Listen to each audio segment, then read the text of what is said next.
I used to think love meant delegation. He handled the insurance calls because I got overwhelmed. He kept track of appointments because I was forgetful. When I felt exhausted for weeks at a time, he would squeeze my hand and say, "The doctor said your labs are fine. You just need rest." So I rested. I doubted myself. I apologized for being tired. The morning of the blood work felt ordinary. Fluorescent lights, paper gown, the soft hum of machines. He insisted on coming, like always, scrolling through his phone in the chair beside me while the nurse tied the tourniquet around my arm. When the results came up, the doctor's expression changed. It wasn't dramatic, no gasp, no theatrical shock, just stillness. Her hand froze on the mouse. Then it trembled. She glanced at him, then at me. "Could you step outside for a moment?" she asked him, voice steady but too careful. He frowned. "Why?" Routine clarification. He hesitated, then left. I remember the way the door clicked shut. The sound felt louder than it should have. She turned the monitor toward me. "You need to look at this," she said quietly. "And I need you to understand that what I'm about to show you has been altered." The word didn't land at first. On the screen were my blood panels from the past year.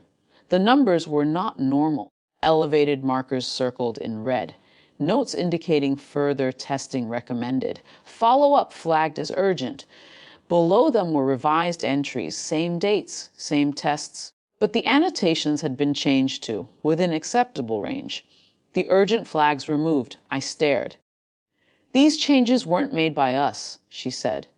"They were made through your patient proxy account." My proxy, him. I felt something cold move through me, not rage, not yet, something colder, a rearranging. "He manages my portal." I heard myself say, "I can see that." She paused. "We've already contacted administration. His access is being revoked immediately. This constitutes record interference. We'll document it formally."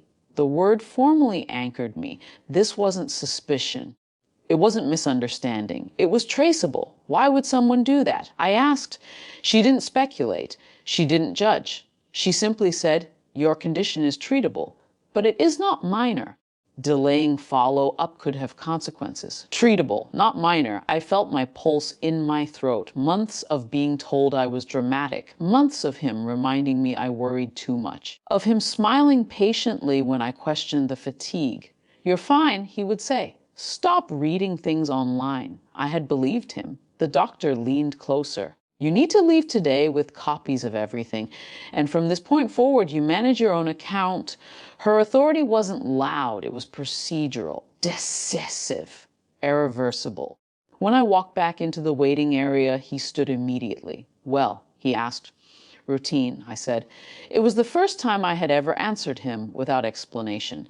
On the drive home, he talked about dinner plans, about how stress probably made my numbers fluctuate sometimes.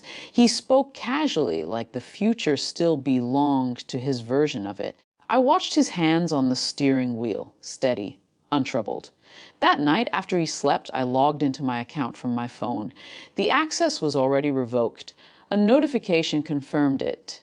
Hospital security had reset the permissions. I changed the password anyway. Then I read everything. Every note he had hidden. Every recommendation he had erased. The progression was clear. Not catastrophic, but real. Manageable if monitored. Risky if ignored. He hadn't protected me from fear. He had controlled the narrative. The next week, I scheduled appointments on my own. I arranged imaging. I asked questions without glancing at him for reassurance. When he tried to answer for me at one visit, the nurse looked directly at me and waited.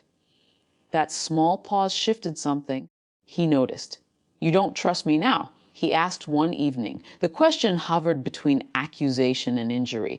I thought about yelling, about demanding an explanation, about asking how long he had decided my body was something he could edit. Instead, I said, "I need to handle my health myself." It wasn't dramatic, it wasn't loud, but it was immovable. The hospital sent formal documentation 2 weeks later confirming unauthorized alteration of medical annotations through proxy misuse. His name was listed.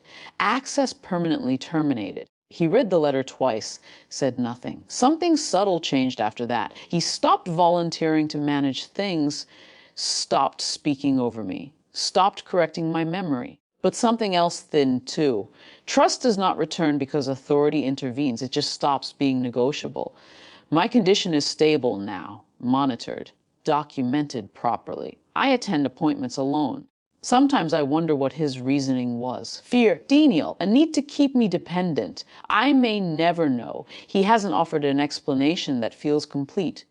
We still live in the same house. We move carefully around each other. Love, I've learned, isn't delegation. It isn't control disguised as calm. It isn't editing someone's reality so they'll feel less afraid. It is truth. And now, at least the truth belongs to me.